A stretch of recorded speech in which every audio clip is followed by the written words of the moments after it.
Salut c'est Raphaël, on se retrouve pour une toute nouvelle vidéo Lego. Aujourd'hui, en ce vendredi 28 août 2026, je suis très fatigué. J'ai fait beaucoup trop de voyages pour pas grand chose finalement. J'ai fait 7 magasins pour trouver tout simplement le nouveau jeu de société Ninjago. Ninjago qui n'avait pas eu de jeu de société depuis 2011, donc c'est-à-dire depuis 15 ans. Donc le logo ici est tout à fait justifié. Qui est sorti en ce 28 août 2026 en version française, en version qui était sortie depuis quasiment un mois, donc depuis le 20 juillet 2026 aussi, mais en anglais cette fois-ci. Donc là on l'a en version française, c'est quand même plutôt cool. Donc on va découvrir un petit peu le contenu, etc. Mais ouais, 7 magasins pour le trouver, hein. Donc bon, quand même. Donc peut-être appelez vos magasins si vous voulez le trouver avant de faire l'épopée comme moi. En tout cas, pour ce jeu de société, on est sur du 39,99€ normalement. Personnellement, vu que je ne trouvais pas partout, je l'ai pris à 44,99€. On en reparlera dans une future vidéo haul. En tout cas, quand même plutôt cool, quand même très content de l'avoir eu. On a à l'intérieur 124 pièces. C'est recommandé pour 8 ans et plus. On est évidemment sur du Ninjago Legacy, donc on va ouvrir ça tout de suite. Donc j'ai déjà retiré les scellés, mais effectivement quand vous l'achèterez, normalement il y a les scellés, d'accord? Donc on va pouvoir ouvrir cette beauté. Je ne l'ai pas encore ouvert, donc je découvre avec vous. On a donc à l'intérieur une boîte donc de 124 pièces, avec d'ailleurs une référence juste ici, donc le 12009, recommandé pour 8 ans et plus du coup. Donc ça c'est plutôt marrant. Donc alors, voilà, il n'y a rien à l'arrière. C'est plutôt drôle de voir ça, je trouve, en sachant que dans les autres jeux de société, les deux derniers qui sont sortis chez Lego, c'était pas vraiment des boîtes comme ça, c'était plutôt des sachets. D'ailleurs, j'ai aussi fait des vidéos sur ces jeux de société, si ça vous intéresse. Ensuite, on a une boîte, visiblement, donc je sais un peu à quoi, qu'est-ce qu'il y a à l'intérieur, je sais pas exactement à quoi ça ressemble. Mais ici, du coup, on a une boîte au contour rouge, un rouge bordeaux. Alors je sais pas trop pour quel personnage, j'imagine que ça doit avoir un personnage précis, à moins que ce soit la boîte pour les cartes, ce qui n'est pas impossible aussi. Donc on va tout de suite peut-être la construire cette boîte, ça peut être plutôt pas mal. Donc voilà, d'accord. Donc il y a les chiffres dessus, c'est vrai que c'est un peu plus pratique avec des chiffres. Ok. Ouais, c'est censé être plus pratique avec des chiffres. C'est pas possible.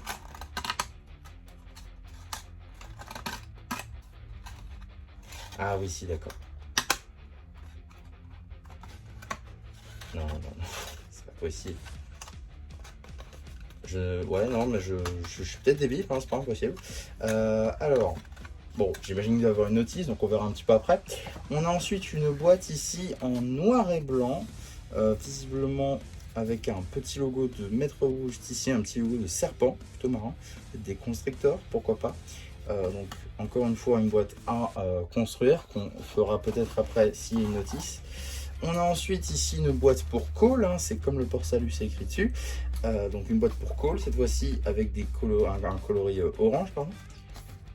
Ensuite, la fameuse boîte pour Nia, juste ici, donc, avec un coloris plutôt dark azur, qui colle bien avec le personnage. Et on a ensuite une petite boîte juste ici, rouge pour Kai. Et dernière boîte, normalement, une boîte grise pour Zane, juste ici. Donc on les construira un petit peu après. On a aussi des cartes, juste ici, donc pour jouer au jeu. Alors je sais pas, on va voir un petit peu, on va ouvrir ça un petit peu après. On a ensuite directement la notice peut-être du jeu. Alors, on a effectivement donc non, les règles du jeu. Comment se joue ce jeu de société. Ça, on découvrira ça peut-être dans une vidéo ultérieurement. J'aimerais bien faire une vidéo où je fais tester, peut-être ramener certains de mes amis pour y jouer. Ça pourrait être sympa. En tout cas, à voir. Mais effectivement, on ne lira pas ça aujourd'hui. On a ensuite petit bout de papier juste ici selon donc votre avis nous intéresse, donc pour scanner le petit QR code juste ici pour donner notre avis sur ce jeu de société. Tout ça plutôt ok. Et on a ensuite le petit inventaire de ce qu'on va avoir dans chaque boîte. Ça c'est plutôt intéressant avec chaque pièce qu'on va mettre dans chaque boîte. Ça c'est très très cool. On voit donc tous les flingues qu'on va avoir. Donc ça aussi plutôt sympa.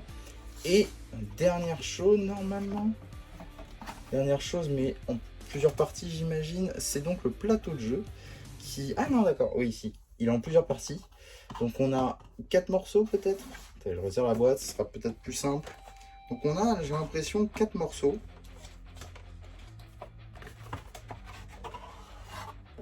Quatre morceaux comme ceci. Super. Alors pas vraiment 4 morceaux, on a plutôt 2 morceaux. Oui, donc on a plutôt 2 morceaux. On va tout de suite mettre ensemble pour que je vous montre un petit peu à quoi ressemble le plateau de jeu. Et en réalité c'est assez simple, hein. Ça ressemble au Bounty tout simplement. Donc on va essayer de faire ça le plus joliment possible. Juste ici, donc voilà, on a le plateau de jeu qui est rectangulaire, pas vraiment carré, d'accord. Et donc il est juste ici, ça représente l'avant, non pardon, l'intérieur du Bounty, avec ici visiblement le petit tapis de méditation, l'encre du bateau, petite trappe, on a des différentes salles du Bounty, donc ça c'est plutôt sympa, un petit circuit de jeu. Et est-ce qu'à l'arrière, oui à l'arrière on a aussi quelque chose. À l'arrière c'est la même chose. D'accord, donc il est des deux côtés.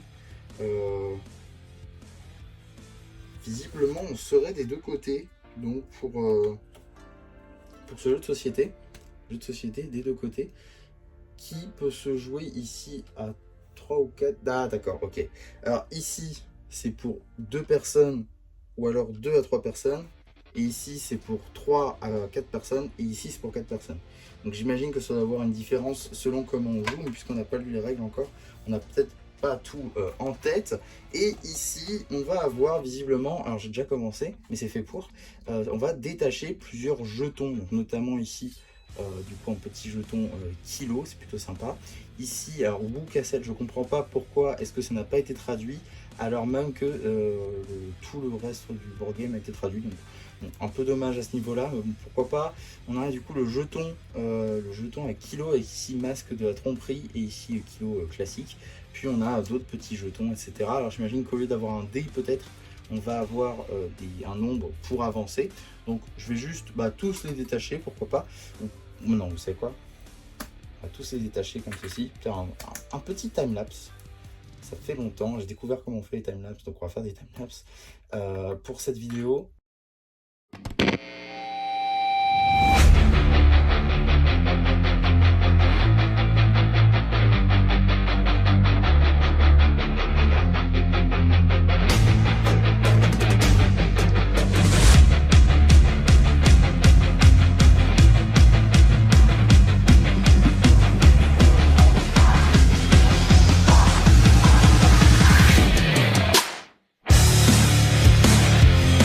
Voilà, j'ai tout détaché de cette petite plaque en carton. Donc ça maintenant on s'en fiche un petit peu. Hein. Et il va nous rester plusieurs choses à voir maintenant dans ce board game, hein, ce petit jeu de société. Tout d'abord, j'ai enfin compris comment est-ce qu'il faut construire les boîtes. Oui, donc ici j'ai construit la boîte, j'imagine, de cartes. Ici on va avoir la boîte dédiée donc aux petits jetons, donc qui va se fermer comme ceci. Donc c'est écrit dessus, hein. 1, 2 et 2, il y a un deuxième 2. Et après, il faut faire ça comme ça. Et voilà. Et là, on a une boîte qui fonctionne. Et d'ailleurs, on va mettre tous les jetons à l'intérieur. Comme ça, au moins, on est sûr de ne pas les perdre. Ça serait dommage quand même de les perdre. Donc, on va tout mettre dans la même boîte, puisque de toute façon, c'est fait pour ça. Donc, c'est parfait. Ça permet de ranger directement. Et après, on s'occupera de la partie, bien sûr, Lego, en ayant construit toutes les pièces et tout ce qui va nous servir pour construire les accessoires de nos personnages. Donc, tac.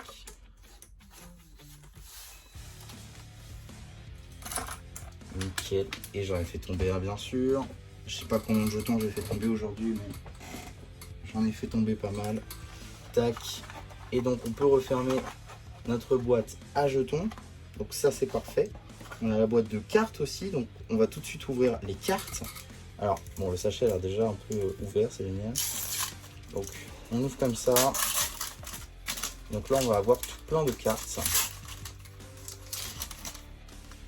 beaucoup de cartes pour le coup, avec j'imagine des cartes action. Voilà l'arrière des cartes par exemple. Alors, un rappel du tour, d'accord. Ici, on va avoir les accessoires de Nia, du coup. Donc, comment les construire aussi. Donc, ça, c'est plutôt intéressant. Ça, c'est pour les cartes de Nia. On va ensuite avoir les cartes Kai. Ensuite, les cartes Cole pour construire tous ces accessoires. Hein. Les cartes Zane. Les cartes ensuite pour avancer, j'imagine. Donc, je pense que c'est des cartes action. Donc, on va tout de suite les regarder aussi. Donc, voilà, lire une BD. T avec ou. Les méchants avancent. Les méchants avancent. Les méchants arrivent. Et les méchants arrivent aussi. Donc ça, c'est des actions qui peuvent se passer sur le jeu, j'imagine. Mais encore une fois, vu qu'on n'a pas lu les règles, on ne comprend encore pas tout. Mais ne vous inquiétez pas. On a ensuite une petite illustration très sympa. Des illustrations qui font très très plaisir pour le coup. Alors ici, des sortes de combos qu'on pourrait faire avec les différents jetons. Voilà. Donc des petites illustrations très très sympas qui font évidemment penser aux cartes de 2012 pour certaines. Donc ça, je trouve ça franchement très très sympa. Ça se voit que ça a été travaillé un minimum en tout cas. Donc ça, c'est plutôt cool. On a même le facteur, je crois, qui fait une petite apparition juste ici. Très très sympa en tout cas. Ah, les fils de Garmadon aussi avec Sawyer. Très sympa, Sawyer qui était une figurine uniquement présente dans le magazine, au même titre que Scooter juste ici. On a Kilo juste là. On a d'autres petits fils de Garmadon, dont l'exclusif ici, issu du Bricktober. Là, le masque de la tromperie, du coup, que Nia a visiblement récupéré. Et on a enfin les ninjas qui combattent. Donc ça, c'est plutôt sympa. Beaucoup de cartes, du coup, avec pas mal d'actions assez différentes qui vont, du coup, être utiles durant tout le jeu. Donc on fera ça tout simplement en vidéo, je pense, un de ces quatre. Il faut juste que je trouve au minimum une personne pour m'accompagner pour faire cette vidéo. Mais je pense que ça pourrait arriver un de ces quatre. En tout cas, voilà pour les cartes qui vont avoir donc leur propre boîte juste ici. Boîte que j'ai d'ailleurs mal construite, soit dit en passant. Donc on va la reconstruire ensemble juste ici. Et je dois la passer du coup là, je pense. C'est ça que j'ai fait tout à l'heure. Comme ceci. Non, mais attendez. Comment j'ai fait tout à l'heure? Je suis tellement fatigué que j'arrive pas à comprendre comment est-ce que je construis une boîte. Enfin, c'est affolant. Mais c'est horrible. Attendez. Ah non, mais c'est horrible. Alors, comment est-ce qu'on construit une boîte? Ah non, mais je pense que... Ah non, je ne comprends pas. Il y a un truc que je dois pas comprendre. Je sais pas c'est quoi. Mais il y a un truc que je ne comprends pas. C'est marrant parce qu'on voit plus les chiffres alors que là on les voit. Donc vraiment, je ne comprends pas. À moins que ça soit ça. Ça. Ah d'accord, ok, c'est ça. C'est bon. C'est bon. J'ai... Bon. Je suis peut-être pas la chiffre la plus croustillante du paquet, mais au moins j'ai compris. Alors, voilà, maintenant on peut refermer. Et on a nos deux boîtes, on va dire, utilité, entre guillemets, hein, des boîtes de cartes et des boîtes de jetons. Si ça va bien se fermer, bien sûr. Super. Non, c'est pas très bien comme ça. Ensuite, on va avoir donc, juste ici, les pièces. On va dire la partie la plus intéressante, normalement, de ce jeu de société. On va ouvrir comme ceci. À l'intérieur, on a encore des sachets. D'accord, donc voilà, on a juste 3 sachets. Donc juste ici, on va la mettre là. Voilà, petite boîte. Alors, on va ouvrir... Bah, il n'y a pas de numéro, donc on va juste ouvrir le petit sachet, peut-être en premier. J'espère que c'est trié à peu près par Ninja. On a faille tout trier, peut-être... Oh, il faut tout trier. D'accord, et ben on va tout ouvrir, c'est pas grave.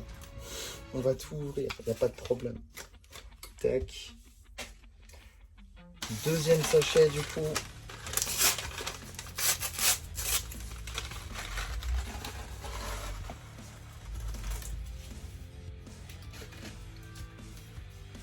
C'est marrant parce qu'ils mettent une tête par sachet, j'ai l'impression, et dans le plus grand sachet, il va y avoir 2 têtes, je crois.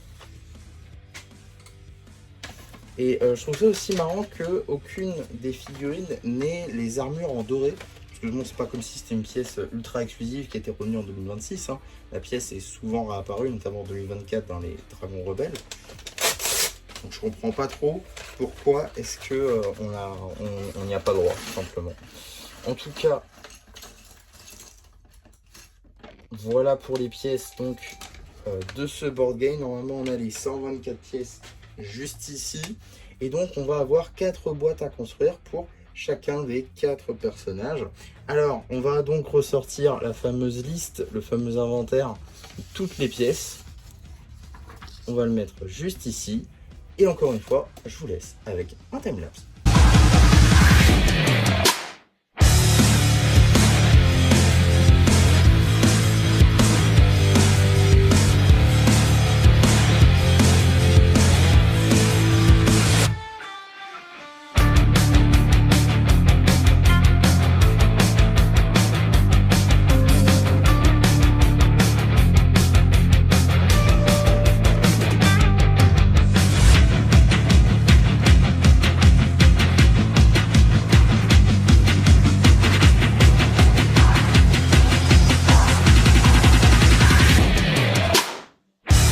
Et bon, pour Nia, je peux bien vous reprendre. Donc on va avoir ici la Fion exclusive de Nia. Ça va être, on va dire, l'intérêt principal de ce jeu de société. C'est donc juste ici la Fion exclusive de Nia ZX afin de compléter la collection des Ninja ZX Legacy. Juste ici. Bon, il y a pas mal de défauts quand même à cette mini Fion. Tout d'abord, le manque de petites épaulettes dorées, hein, comme je l'ai dit. On lui met juste ces petites épaulettes transparentes pour y mettre des accessoires. Bon, voilà, c'est pas non plus la meilleure chose qui soit. Maintenant, on a le plus gros, c'est-à-dire imprimé, jambes, torse, tête et surtout la cagoule dans la bonne couleur. Donc on va avoir ici la tête, bon, c'est la tête du film, tout ce qu'il y a de plus classique. Hein. Il n'y a pas grand-chose à dire là-dessus. Et on a ensuite la cagoule comme ceci, dans une toute nouvelle couleur et qui est évidemment une nouveauté. Et ça, franchement, c'est très très stylé. Comme ceci, c'est très très sympa, mais il y a aussi un autre problème qui pour le coup je sais pas trop qu'est-ce que je préfère, soit tout en Dark Azure, soit avec les bras en Dark Red. Je trouve quand même que les bras en Dark Red auraient été un peu plus logiques, sachant que même Kai les a pour petite armure juste ici. Donc ça aurait pu être sympa en vrai. Donc à voir peut-être si je ferai les modifications ou non. D'autant que souvent les tenues de Nia sont inspirées de celles de Kai. Donc ce serait peut-être un peu plus logique de faire ça. En tout cas on verra ça peut-être un petit peu plus tard. En tout cas je vous laisse maintenant avec les boîtes et qu'est-ce qu'on va mettre à l'intérieur.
Eh bien, j'ai l'honneur de vous annoncer qu'il me manque une pièce totalement. Voilà, c'est génial, le seul que je pouvais prendre, eh bien, il manquait une pièce, parfait. Bon, ça va, c'est pas non plus une pièce visiblement ultra exclusive, donc je dois l'avoir de toute façon quelque part. Mais bon, c'est quand même un petit peu embêtant, je trouve, d'acheter quelque chose et qu'au final, il n'y ait pas tout le contenu. Donc ça, c'est vraiment dommage. En tout cas, voilà, il y a quand même quelques petites pièces sup, donc ça va, c'est quand même pas mal. Quelques petites pièces plutôt sympas en plus. Donc bon, des fois j'ai peut-être oublié quelques petits trucs ici et là, mais globalement il y a quand même des pièces supplémentaires, donc c'est cool. Et aussi, on va reprendre très rapidement la boîte des cartes, puisqu'il faut mettre les cartes des personnages avec les personnages directement. Donc ça c'est plutôt bien aussi. Donc on va tout de suite faire ça. Je vais juste récupérer les pièces, enfin les cartes, pardon, dès que je les trouve. Donc ça c'est les cartes de Nia, ça c'est les cartes de Kai, ça c'est les cartes de Cole, et enfin les cartes de Zane.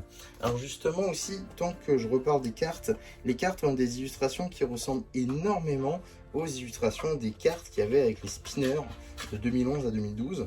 Et le fait qu'ils aient fait ça, c'est plutôt sympa parce qu'on a des illustrations de ce type du coup pour Nia. Comme vous pouvez le constater, je trouve que ça marche super bien du coup avec son personnage, et c'est franchement très cool quoi.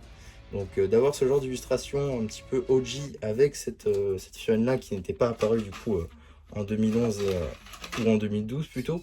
Donc c'est quand même très sympa, et mine de rien ça fait plutôt plaisir. Donc on va garder juste la figurine de Nia à part.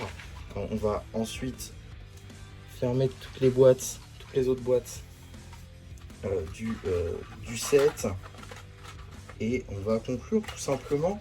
Alors globalement, je trouve que c'est un bon jeu pour son contenu, en tout cas pour le contenu qu'il propose. Je trouve qu'il y a quand même pas mal de choses assez différentes. Bon, les boîtes en carton, c'est clairement pas ma partie préférée, je pense que vous l'aurez compris. Mais globalement, oui, c'est quand même un très bon jeu de niveau contenu. Alors après, il faut tester niveau jouabilité, et est-ce que c'est vraiment intéressant à jouer ou non. Moi, je sais pas, puisque je n'ai pas encore joué, mais j'ai très hâte, je pense, d'essayer ne serait-ce qu'une partie pour voir un petit peu à quoi ce que c'est censé rendre, en fait, tout simplement. Et je pense que franchement ça peut être assez sympa. Déjà que le dernier jeu de société Ninjago commence à dater, hein, on est facilement sur du 15 ans en réalité sur le dernier jeu de société. Donc en avoir un nouveau pour cet anniversaire, c'est quand même plutôt cool. Et donc on va avoir surtout, on va dire, l'argument vente, qui est donc cette figurine de Nia ici, ZX Legacy, qui rend franchement très bien, très sympa, et qui permet aussi de compléter sa collection de Ninja Legacy. Et c'est d'autant plus intéressant quand on sait que finalement tout le monde a acheté, ou presque, le Ninjago Character Display. Effectivement un set donc, qui est sorti en janvier 2026 à l'occasion des 15 ans, avec tous les ninjas en version ZX. Et donc c'est un set qui a même touché les fans hors de la communauté. Je connais par exemple des youtubeurs Star Wars ou autres qui ont acheté ce set juste parce qu'ils voulaient un petit objet de décoration de Ninjago parfait pour pas trop cher, avec beaucoup de figurines. On avait toute l'équipe pour 45 € quoi. Donc c'est même pas, en France c'est 40 €. Donc c'est encore plus intéressant. Et du coup, pour compléter votre collection, vous allez forcément vouloir Nia ZX juste ici, et donc aligner 40 € de plus pour compléter votre collection. Donc c'est quand même plutôt ingénieux d'avoir sorti ça de la part de Lego. Donc oui, franchement, plutôt bon. Et si vous deviez vous faire un avis, bah, globalement, foncez, parce que je pense que déjà on n'aura pas 500 000 board games Lego Ninjago, et puis avec une fun exclusive d'autant plus. Donc franchement, plutôt intéressant. Et dès que vous le voyez, foncez. Parce que oui, dès que vous le voyez, parce que ça va pas être facile, je pense, de mettre la main dessus. En tout cas, voilà globalement pour ma vidéo sur ce petit board game. J'espère en tout cas que ça vous aura plu. Surtout, n'hésitez pas à me le dire en commentaire. N'hésitez pas non plus à liker la vidéo, à vous abonner, à partager. Et moi, c'était MC qui vous dit bye bye.